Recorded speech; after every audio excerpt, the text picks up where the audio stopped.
नमस्कार विद्यार्थी मित्रांनो, एसएससी मेगा भरती 14,582 जागा आहे. फीस फक्त 100 रुपये आहे. पगार त्या ठिकाणी 44,900 ते 1,22,000 प्लस तुमचा पेमेंट आहे. याचं वय, पात्रता, अभ्यासक्रम काय आहे, शेवटची तारीख किती आहे, सगळी माहिती या व्हिडिओमध्ये मिळणार. त्यामुळे शेवटपर्यंत हा व्हिडिओ बघा. आपला टेलिग्रामचा ग्रुप आहे, व्हॉट्सअपचा ग्रुप आहे, टेलिग्रामचा चॅनल आहे, सर्व जॉईन करून घ्या. त्या ठिकाणी ही जाहिरात पूर्णपणे डिटेल दिलेली आहे. त्यासोबत काही तुमचे प्रश्न असतील, आपला व्हॉट्सअपचा नंबर आहे, त्यावर तुम्ही विचारू शकता. ठीक आहे, चला बघूया. SSC staff selection commission mega भरती एक 14,582 जागा आहेत आणि फीस फक्त 100 रुपये. ठीक आहे, आता तुमचं वय किती आहे, याची पात्रता काय आहे, 10वीला पद आहेत का, 12वीला आहेत की पदवीवर आहेत, सगळी माहिती या व्हिडिओमध्ये मिळणार. ठीक आहे, चला वन बाय वन संपूर्ण डिटेल आपण घेऊया. बघा, हा जो लोगो आहे एसएससी बोर्डाचा लोगो आहे, स्टाफ सिलेक्शन कमिशन डिटेल जाहिरात दिसते. भारत सरकार कार्मिक लोक शिकायत तथा पेन्शन मंत्रालय कार्मिक एवं प्रशिक्षण विभाग कर्मचारी चयन आयोग. ठीक आहे, नवी दिल्ली. मराठी हिंदीमध्ये दिलेला आहे आणि इंग्रजीमध्ये दिलेला आहे. आता वन बाय वन सगळं डिटेलमध्ये आपण घेऊया एक एक. ठीक आहे, चला बघा. पहिला नंबर एक इथं तुमचं फॉर्म कधी भरायला सुरुवात झालेली आहे, तर 9 तारखेला 9 जूनला तुमचा फॉर्म भरायला सुरुवात झालेली आहे. 9 जून 2025 ला पेज चेंज करून घेऊया. बघा, त्याच्यानंतर कधीपर्यंत फॉर्म भरता येणार आहे, तर 4 जुलै पर्यंत तुम्हाला तो फॉर्म भरता येणार आहे. किती? 4 जुलै. सर्वांनी फॉर्म भरून घ्या ज्यांची पात्रता आहे त्यांनी, कारण 100 रुपये फीस आहे याला. त्याच्यानंतर शेवट तुम्हाला ऑनलाईन जे फॉर्म भरायचं आहे तर 4 जुलै पर्यंत भरू शकतात. फीस भरण्यासाठी एक दिवस तुम्हाला दिलेला आहे, 5 जुलै पर्यंत तुम्ही फीस भरू शकता. पेमेंट करायला तुम्ही 9 जुलै ते 11 जुलै पर्यंत तुम्ही पेमेंट करू शकता, किंवा अप्लिकेशन मध्ये काही करेक्शन असेल ते करू शकता. पेमेंट करायला एक दिवस 5 जुलै करू शकता. तुमची एक्झाम 2 असतात, एक असते आणि 2 असते, डायरेक्ट टायर 2 म्हणतात त्याला. तर ती पहिली जी तुमची एक्झाम आहे 13 ऑगस्ट ते 30 ऑगस्ट 2025 या दरम्यान आहे. दुसरी एक्झाम तुमची डिसेंबर 2025 आहे. तुम्हाला काही प्रश्न असतील या एक्झामच्या संदर्भामध्ये टोल फ्री नंबर दिलेला आहे, या नंबरला तुम्ही ऑफिशियल वेळेत 10 ते 5 कॉल करू शकता. सगळ्या प्रश्नांना तुम्हाला या नंबरवर उत्तरे दिली जातील. आता बघा, याचं पेमेंट सुद्धा दाखवून तुम्हाला सुरुवातीचं पेमेंट दिलेलं याचं. तर बघा, तुम्हाला एक पे लेवल 7 स्केल आहे, म्हणजे 44,900 ते 1,42,400 हे तुमचं मूळ वेतन आहे. किती? मूळ वेतन. आता तुमच्या पोस्ट कोणकोणत्या आहेत, तर सगळ्या ज्या पोस्ट आहेत ह्या तुमच्या क्लास बी म्हणजे ग्रुप बी आणि ग्रुप सी च्या पोस्ट आहे. तुमचं वय सुद्धा दिलेलं आहे. पोस्ट बघा, असिस्टंट सेक्शन ऑफिसर दिलेला आहे. ठीक आहे, ग्रुप बी ची पोस्ट आहे. तुमचं वय तिथं 20 वर्ष ते 30 वर्षाच्या दरम्यान असावं. त्यानंतर सेक्शन मिनिस्टर ऑफ रेल्वेचं असिस्टंट ऑफिसर आहे, ग्रुप बी ची पोस्ट आहे, 20 ते 30 वर्ष. त्याच्यानंतर असिस्टंट ऑफिसर आहे, आणि हे वेगळे डिपार्टमेंटचे नाव आहे इथे, सेक्शन सेंट्रल सेक्रेटरी सर्व्हिस. ठीक आहे, इंटेल ब्युरो. तर 18 ते 30 वर्ष, 20 ते 30 वर्ष, 20 ते 30 वर्ष, 18 ते 30 वर्ष. ठीक आहे, हे सगळे. ही पीडीएफ आपल्याला आपल्या टेलिग्रामचा ग्रुप आहे, डिस्क्रिप्शन मध्ये ऑलरेडी लिंक दिलेली आहे, तिथे तुम्ही चेक करू शकता. ठीक आहे, हा 18 ते 30 वर्ष, 18 ते 30 वर्ष दिसतंय. सगळ्या टोटल पोस्ट किती आहेत, तर टोटल तुमच्या ग्रुप बी च्या पोस्ट आहेत 25. किती आहेत? 25 पोस्ट आहेत ग्रुप बी च्या. 18 ते 30 वर्षाला, काहीला 20 ते 30 वर्ष वय आहे. त्याच्यानंतर तुमचा स्पेकेल 5 चा आहे, 7 चा होता वरचा हा 29,200 ते 92,300 ह्या सगळ्या ग्रुप सी च्या पोस्ट आहेत. ठीक आहे, ऑडिटर अकाउंटंट. ठीक आहे, अकाउंटंट, ज्युनियर अकाउंटंट दिलेला आहे. 18 वर्षापासून 27 वर्षापर्यंत या सर्व पोस्ट वय वर्ष आहे. त्याच्यानंतर पे लेवल जे आहे तुमचं स्केल 4 चा इथं 25,500 ते 21,100 आहे. त्या सुद्धा ग्रुप सी च्या पोस्ट आहेत वेगवेगळ्या. पोस्टल असिस्टंट सॉर्टिंग आहे बघा, postal assistant, senior secretary, senior assistant, tax assistant, sub inspector, हे सुद्धा चांगला आहे. सेंट्रल ब्युरो ऑफ नार्कोटिक्स आणि मिनिस्ट्री ऑफ फायनान्स. वय वर्ष किती आहे सगळ्यांना? 18 ते 27 वर्षापर्यंत जे असतील मुलं मुली सगळ्यांसाठी फॉर्म भरता येणार आहे. ठीक आहे, थोडंसं खाली येतोय मी यामध्ये ठिकाणी. बघा, व्हॅकन्सी तुमचं कास्ट वाईज आहेत. टोटल जागा बघा, एक 14,582 जागा आहेत. फॉर्म भरायला सुरुवात झालेली आहे, सगळ्यांनी फॉर्म भरून घ्यायचा आहे. अजून थोडं खाली येतोय, भारतीय नागरिक असावा, त्याच्यासोबत इतर भारतातील नसेल तर कोण नेपाळवरला असेल, भूतानवाले फॉर्म तिथे भरू शकतात, काही अटी दिलेल्या आहेत त्या पण बघून घ्या. आता एज लिमिट थोडस कास्ट वाईज रिलॅक्शन दिलेलं आहे. एज लिमिटला बघा, तुमचं वय वर्ष 1/8/2025 मध्ये 18 ते 27, 18 ते 30, 20 ते 30 या वयामध्ये असावं. ठीक आहे. ही पीडीएफ तुम्हाला मिळून जाईल. आता तुमची कास्ट आहे बघा, कॅटेगरी वाईज. आता SC ST आहे, त्यांना 5 वर्ष एक्स्ट्रा दिलेले आहेत. जे तुम्हाला वय दिलं होतं 18 ते 27 वर्ष, 20 ते 30 वर्ष, 18 ते 30 वर्ष, यामध्ये तुम्ही जर SC ST असाल तर 5 वर्ष तुम्हाला एक्स्ट्रा आहे. ओबीसी असाल तर तुम्हाला 3 वर्ष एक्स्ट्रा आहेत. पीडब्ल्यूडी असाल, पीडब्ल्यूबीडी असेल आणि रिझर्व्ह मध्ये 10 वर्ष एक्स्ट्रा दिलेले आहेत. त्या वयामध्ये सूट दिलेली आहे. त्याच्यानंतर इथं पीडब्ल्यूबीडी जे आहे, ओबीसी मध्ये असेल तर 13 वर्ष सूट आहे. SC ST असेल तर 15 वर्ष सूट आहे.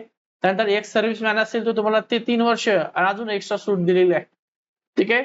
या नुसार तुमचं वयाचं दिलं. आता त्याच्यानंतर लिमिट जे दिलेलं आहे, ग्रुप सी जे आहे, या ग्रुप सी ला सुद्धा तुम्हाला डिटेल दिलेलं आहे. काही सेंट्रल गव्हर्नमेंट सिव्हिल असते जे ऑलरेडी एम्प्लॉय आहेत, कुणाचे, केंद्र सरकारचे, तर त्यांना वयामध्ये सूट दिलेली आहे अप टू 40 वर्ष. ठीक आहे. पुढे काम केलं असेल तो अनुभव, ही सगळी माहिती, ही पीडीएफ आपल्याला टेलिग्रामला तुम्हाला मिळून जाईल, व्हॉट्सअपला मिळून जाईल. त्यामुळे व्हॉट्सअप टेलिग्राम जॉईन करून घ्या.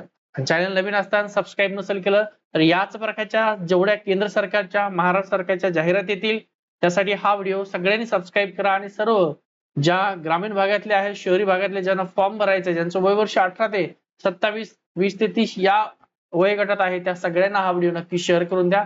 कारण फीस फक्त 100 रुपये आहे. 2 एक्झाम असतात त्याचं. आता काही पोस्ट आहे ज्याला फिजिकल सुद्धा आहे, ते कोणते ते पण मी दाखवतो तुम्हाला. ही साधारणतः 113 ते 14 पेजची बघा, टोटल पेज 113 पेजची ही पीडीएफ आहे. किती पेज आहे? 113 पेज आहे. थोडस काजून खाली घेतोय. वेगवेगळ्या पोस्ट आहे बघा इथं. एज्युकेशनल क्वालिफिकेशन दिलेलं, ज्युनियर स्टॅटिस्टिकल ऑफिसर दिलेला आहे. तर बॅचलर डिग्री, कोणतीही तुमची डिग्री असू द्या. ठीक आहे. आणि त्यामध्ये तुम्हाला 60% मार्क घेणं अपेक्षित आहे.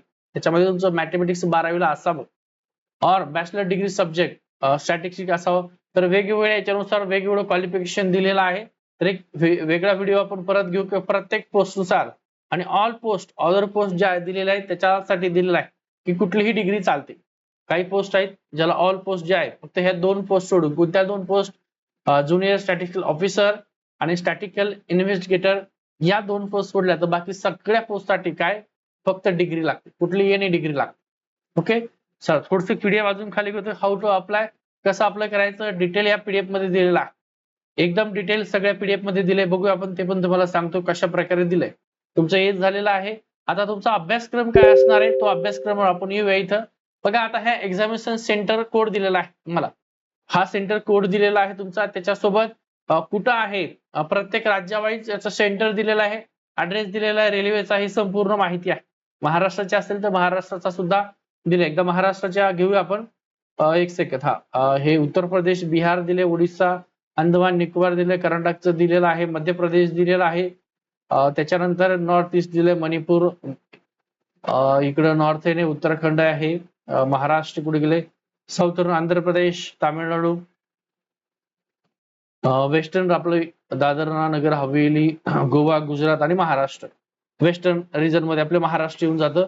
त्याच्यामध्ये मग तुम्हाला जे काही सेंटर येतात महाराष्ट्रामध्ये जर पाहिलं तर इकडे कोल्हापूर आहे, छत्रपती संभाजीनगर आहे, अमरावती आहे, जळगाव आहे, मुंबई आहे, नागपूर आहे, नांदेड आहे, नाशिक आहे आणि पुणे आहे. एवढे तुम्हाला सेंटर आहे महाराष्ट्रामध्ये, जे महाराष्ट्र फॉर्म भरतात त्यांच्यासाठी. आणि कुठल्या, तर वेस्टर्न रिजन साठी या जागा आहे किंवा हे सेंटर आहे. एक्झाम तुमचे 2 आहे. टायर 1 2, पहिली आणि दुसरी एक्झाम आहे. त्याचा टाइम टेबल सुद्धा वरती दिलेला आहे. आता त्याचा सिलेबस काय बघा. एक जी पहिली एक्झाम होणार आहे तुमची, त्याला पूर्व मेन्स असं म्हणूया आपण. तर तुमचं जनरल इंटेलिजन्स आणि रिजनिंग जे आहे 25 प्रश्न 50 मार्क आहे तुम्हाला. त्यानंतर सामान्य ज्ञान जनरल अवेअरनेस 25 प्रश्न 50 गुण आहेत. क्वांटिटेटिव्ह अप्टिट्यूड आहे 25 प्रश्न 50 गुण.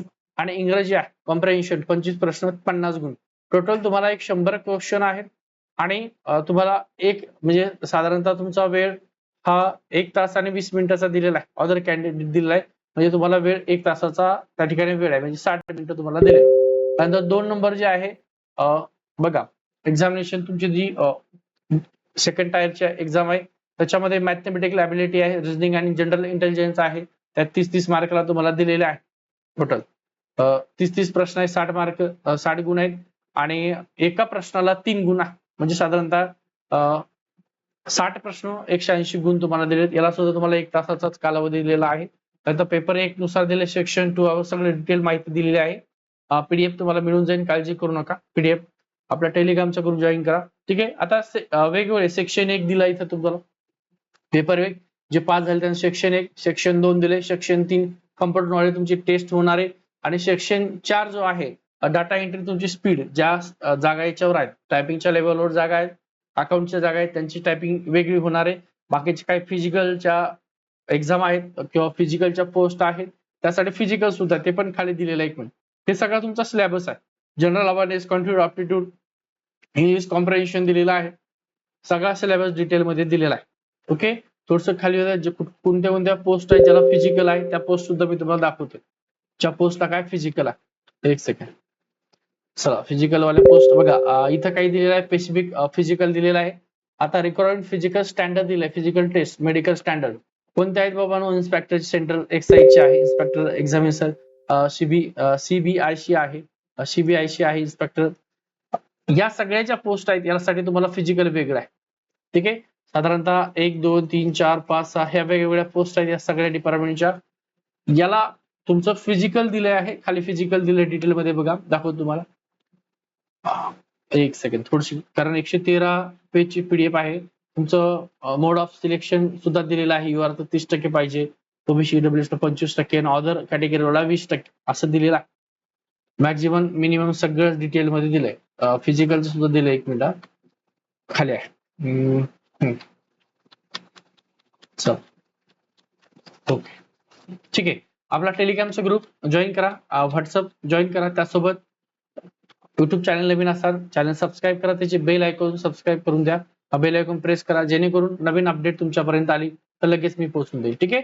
आता हा फॉर्म कसा भरायचा याची सगळी डिटेल तुम्हाला दिली बघा. खाली थोडंसं खाली घेतोय मी, इथं डिटेल मध्ये तुम्हाला एकदम प्रिंटेड दिलंय, बाण ॲरो करून व्यवस्थित दिलेला आहे बघा. इथून सुरुवात झाली तुमचं लॉग इन, दिसते का? वन टाइम रजिस्ट्रेशन, तुमचं रजिस्ट्रेशन कसं करायची ही स्टाफ सिलेक्शन कमिशनची आहे. लॉग इन रजिस्टरवर जायचंय, त्यानंतर खाली इथं यायचं बघा, कॅन्डिडेट तुमचं युजर नेम टाकायचं, तुमचा पासवर्ड तुम्ही तयार करायचा आहे. नसेल तर तुम्ही फॉरगेट सुद्धा पासवर्ड करू शकता. केल्यानंतर डिटेल कॅप्चा आहे, तो कॅप्चा इथं टाकायचा आहे, जो काय असेल तो हा बी वरचा कॅप्चा इथं टाकायचा आहे, लॉग इन वर क्लिक करायचंय. ठीक आहे. मग लॉग इन केल्यानंतर तुम्हाला तुमचा लॉग इन आणि पासवर्ड मिळून जाईल. ठीक आहे. मग तो लॉग इन आणि पासवर्ड घ्यायचा, वन टाइम रजिस्ट्रेशन करायचंय. मग इथं तुमची personal detail, password correction, additional detail, declaration सगळं भरायचं तुम्हाला. 1 बाय 1 डिटेल कंटिन्यू क्लिक करायचंय. बघा खाली लगेच दिलंय तुम्हाला काय भरायचं, तुमची पर्सनल डिटेल जी आहे ती पूर्ण भरायची, अशी सगळी माहिती दिलेली आहे. पीडीएफ एकदा बघून घ्या. हा व्हिडिओ आवडला असेल तर सगळे ज्यांना गरज आहे त्या सगळ्यांपर्यंत हा व्हिडिओ नक्की शेअर करून द्या, कारण खूप मोठ्या प्रमाणात याला पेमेंट आहे. सेंट्रलच्या म्हणजे केंद्राच्या जागा आहेत ह्या, आणि ज्याचा सिलेबस एकदम सोपा आहे, फक्त त्याला सराव लागणार आहे. ठीक आहे. थांबतोय मी.